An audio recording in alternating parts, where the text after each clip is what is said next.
ত্যাগ করেছে, এখনো দেশের বাইরে আছে। জনগণের মায়ের কেমন এই পরিবারটা, শেখ হাসিনা এবং শেখ পরিবারটা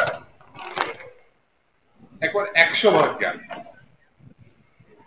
সেই জন্যে আমি ছাত্র জনতা যারা বুকের রক্ত দিয়ে স্বৈরতন্ত্রের পতন ঘটিয়েছে, কিশোর তরুণ সহ অন্যান্য রাজনৈতিক দল, বিএনপি, ছাত্র দল সহ যারা বুকের রক্ত দিয়েছে, আমি তাদের স্মৃতির প্রতি শ্রদ্ধা জানাই।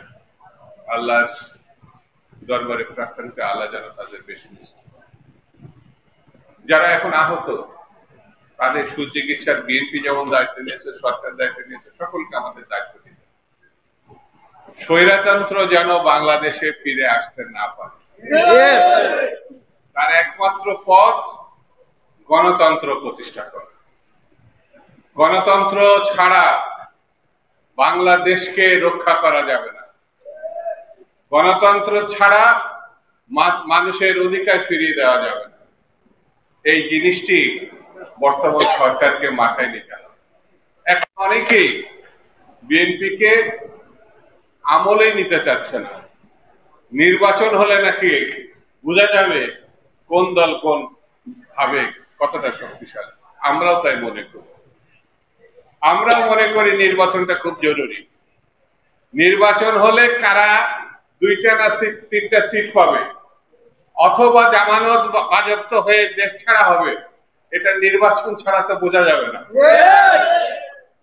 কিন্তু কায়দা কৌশল করে সংস্কারের নামে, বিচারের নামে আরো কি কি সব ফেতনা বিষয় সামনে এনে নির্বাচনটাকে এভাবে ঠেকানো যায় সেই বিবেচনায় সামনে এনেছে। আমরা মনে করি আগামী দিনে জয়নাল ফারুক সহ বিএনপির উপরে যে অত্যাচার হয়েছে তার প্রতিশোধ নেব নির্বাচনের মধ্য দিয়ে, বিএনপির বিজয়ের মধ্য দিয়ে, বিএনপির সরকার গঠনের মধ্য দিয়ে। পাগলও বোঝে কারা আগামী দিন ক্ষমতায় আসে। কিন্তু কিছু কিছু তথাকথিত বুদ্ধিজীবী, তথাকথিত রাজনীতিবিদ, তথাকথিত বিশেষ মহল মনে করে তারাই ক্ষমতায় আসে। বিএনপি এই প্রথম ক্ষমতায় যাবে এটা কথা। এর আগেও একাধিকবার বিএনপি জনগণের সমর্থন নিয়ে ভোটে জিতে ক্ষমতায় গিয়েছে। বাংলাদেশের সব থেকে জনপ্রিয় রাষ্ট্রনায়কের নাম হচ্ছে শহীদ জিয়া রহমান, যার বিরুদ্ধে একটি কথা কোনোভাবে উত্থাপন করা যাবে। তারপরে দেশনেত্রী বেগম খালেদা জিয়া, আপসীর নেত্রী বেগম খালেদা জিয়া গণতন্ত্রের মানুষ কন্যা না, এমন একটা উচ্চ মাত্রায় গেছে তিনি শুধু বিএনপি নেত্রী না, সকল মহলের কাছে তিনি আদরণীয়, গ্রহণীয় দেশনেত্রী। আর আমাদের সর্বশেষ যিনি দায়িত্ব বা অভিভাবকত্ব নিয়েছেন তিনি হচ্ছে কে? একটু জোরে বলেন নাকি? একজন তারেক রহমান আছে আমাদের। আমরা মনে করি তার মধ্য দিয়ে বাংলাদেশের যে আগামী দিনের সমস্যা, সেই সমস্যাগুলো মীমাংসা করা সম্ভব। তিনি হচ্ছেন জনাব তারেক রহমান, বিতর্কহীন সব থেকে জনপ্রিয় বর্তমান অবস্থায়। তিনি অপেক্ষা করছেন যে কোনো মুহূর্তে তিনি দেশে ফিরে আসেন ইনশাআল্লাহ। তারেক রহমানের যখন আমাদের ডক্টর ইউনূস সাহেবের সঙ্গে লন্ডনে বৈঠক বসেছিলেন, বাংলাদেশে তার আগে একটা অস্থিরতার মধ্যে চলে গিয়েছিল, অবিশ্বাসের মধ্যে চলে গিয়েছিল, পারস্পরিক কেউ কারো বিশ্বাস করতে পারত না। কিন্তু ডক্টর ইউনূস এবং জনাব তারেক রহমান যখন লন্ডনে বসছিলেন, তারপরেই কিন্তু একটা আশার অবস্থা তৈরি হয়েছে যে বাংলাদেশের নির্বাচন হবে। সেই জিনিসটা এখন ধরে রাখতে হবে। আমি সরকারকে অনুরোধ করব যত দ্রুত সম্ভব ফেব্রুয়ারি মাসে প্রথমে হোক মাঝে হোক একটি দিন ঘোষণা করতে হবে, একটি তারিখ ঘোষণা করতে হবে। তাহলে এখন যে অস্থিরতা এবং সংকট আমার মনে হয় অনেক অংশে সেটা কমে যাবে।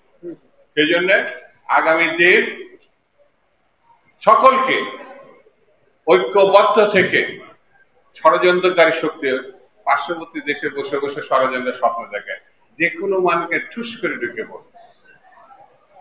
আওয়ামী লীগের আগামী 100 বছরের মধ্যে ফিরে আসার কোন সম্ভাবনা নেই, কোনো সম্ভাবনা নাই।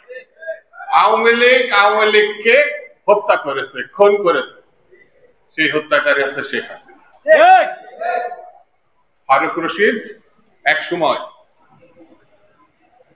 15ই আগস্টের গণঅভ্যুত্থানের মধ্য দিয়ে অনেকে বলে শেখ মুজিবকে হত্যা করেছে।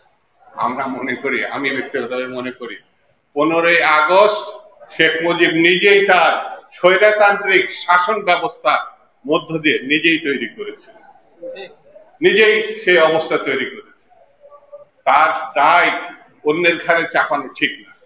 আর সর্বশেষ ভয়ঙ্কর পরিস্থিতি 15 বছরের সৃষ্টি করলো শেখ হাসিনা, তার দায়ও শেখ হাসিনাকে নিতে হবে, জনগণকে দায়ী করে না। জনগণ তার আরব্ধ কাজ যেটা 71 মুক্তিযুদ্ধের সময় করেছিল, স্বাধীনতা এবং গণতন্ত্রের জন্য যে যুদ্ধ করেছিল, সেই দায় জনগণ তার নিজ কাঁধে নিয়ে এইরকম একটি স্বৈরতান্ত্রিক শাসন ব্যবস্থাকে ধ্বংস করেছে বাংলাদেশের মানুষ। সেই জন্য আগামী দিনে আমাদেরকে সকল ষড়যন্ত্রের বিরুদ্ধে ঐক্যবদ্ধ থেকে গণতন্ত্র প্রতিষ্ঠায় সজাগ থাকতে হবে। এই কথা বলে সবাইকে ঐক্যবদ্ধ থাকার আহ্বান জানিয়ে আমি আমার বক্তব্য শেষ করছি। খুদা হাফেজ। বাংলাদেশ জিন্দাবাদ।